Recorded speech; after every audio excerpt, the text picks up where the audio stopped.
नमस्कार दोस्तों, एक बार फिर से आप सभी का हार्दिक स्वागत है नई वीडियो में। 11 शुभ सामग्री जिससे प्रसन्न होते हैं भोलेनाथ शिव।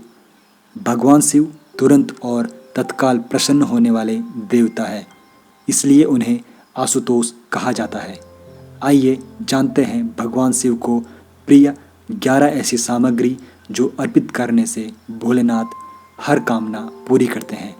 यह 11 सामग्री है: जल, बिल्वपत्र, आंकड़ा, धतूरा, भांग, कपूर, दूध, चावल, चंदन, भस्म और रुद्राक्ष। जल। शिव पुराण में कहा गया है कि भगवान शिव ही स्वयं जल है। शिव पर जल चढ़ाने का महत्व भी समुद्र मंथन की कथा से जुड़ा है। अग्नि के समान विष पीने के बाद शिव का कंठ एकदम नीला पड़ गया था।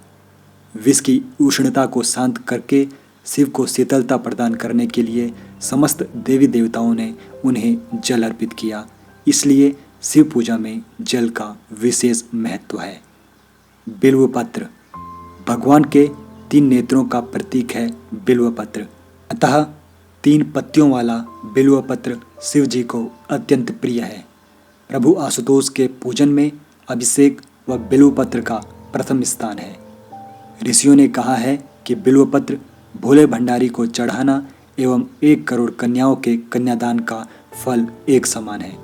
भगवान के 3 नेत्रों का प्रतीक है बिल्वपत्र। आंकड़ा।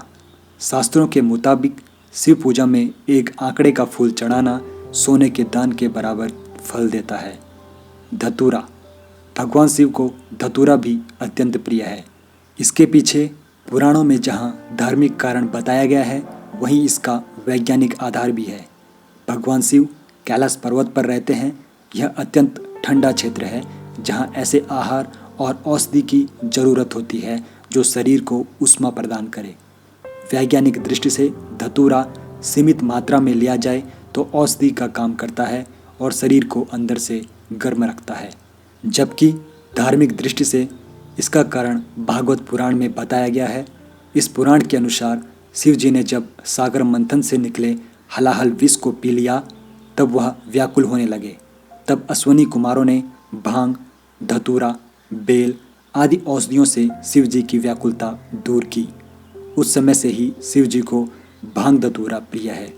शिवलिंग पर केवल धतूरा ही न चढ़ाएं, बल्कि अपने मन और विचारों की कड़वाहट भी अर्पित करें। भांग। शिव हमेशा ध्यानमग्न रहते हैं। भांग ध्यान केंद्रित करने में मददगार होती है। इससे वे हमेशा परमानंद में रहते हैं। समुद्र मंथन में निकले विष का सेवन महादेव ने संसार की सुरक्षा के लिए अपने गले में उतार लिया। भगवान को औषधि स्वरूप भांग दी गई, लेकिन प्रभु ने हर कड़वाहट और नकारात्मकता को आत्मसात किया, इसलिए भांग भी उन्हें प्रिय है। भगवान शिव को इस बात के लिए भी जाना जाता है कि संसार में व्याप्त हर बुराई और हर नकारात्मक चीज को अपने भीतर ग्रहण कर लेते हैं और अपने भक्तों की विष से रक्षा करते हैं। कपूर।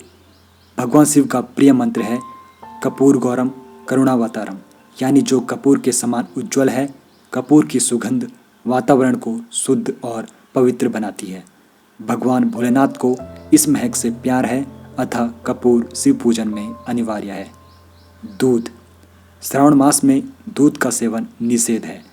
दूध इस मास में स्वास्थ्य के लिए गुणकारी के बजाय हानिकारक हो जाता है, इसलिए सावन मास में दूध का सेवन न करते हुए उसे शिव को अर्पित करने का विधान बताया गया है। चावल। चावल को अक्षत भी कहा जाता है और अक्षत का अर्थ होता है जो टूटा ना हो। इसका रंग सफ़ेद होता है। पूजन में अक्षत का उपयोग अनिवार्य है।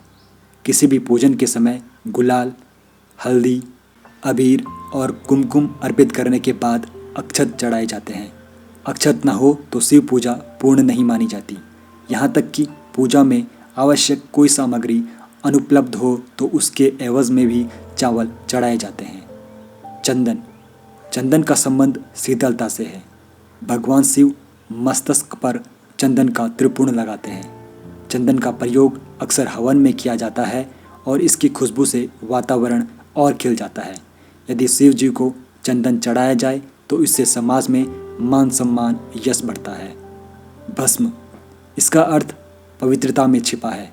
वह पवित्रता जिसे भगवान शिव ने एक मृत व्यक्ति की जली हुई चिता में खोजा है, जिसे अपने तन पर लगाकर वे उस पवित्रता को सम्मान देते हैं। कहते हैं शरीर पर भस्म लगाकर भगवान शिव खुद को मृत आत्मा से जोड़ते हैं।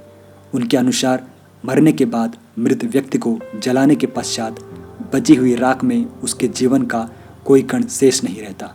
ना उसके दुख, ना सुख, ना कोई बुराई और ना ही उसकी कोई अच्छाई बचती है। इसलिए वह राख पवित्र है। उसमें किसी प्रकार का गुण अवगुण नहीं है। ऐसी राख को भगवान शिव अपने तन पर लगाकर सम्मानित करते हैं। एक कथा यह भी है कि पत्नी सती ने जब स्वयं को अग्नि के हवाले कर दिया तो क्रोधित शिव ने उनकी भस्म को अपनी पत्नी की आखिरी निशानी मानते हुए तन पर लगा लिया, ताकि सती भस्म के कणों के जरिए हमेशा उनके साथ ही रहे। रुद्राक्ष, भगवान शिव ने रुद्राक्ष उत्पत्ति की कथा पार्वती जी से कही है।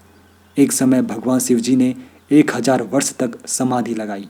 समाधि पूर्ण होने पर जब उनका मन बाहरी जगत में आया, तब जगत के कल्याण की कामना वाले महादेव ने अपनी आंख बंद की।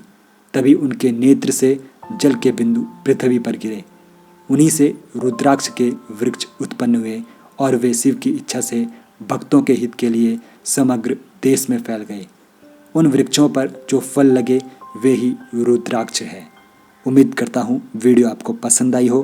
अगर आप पहली बार चैनल पर आए हो तो चैनल को सब्सक्राइब जरूर कर लीजिए।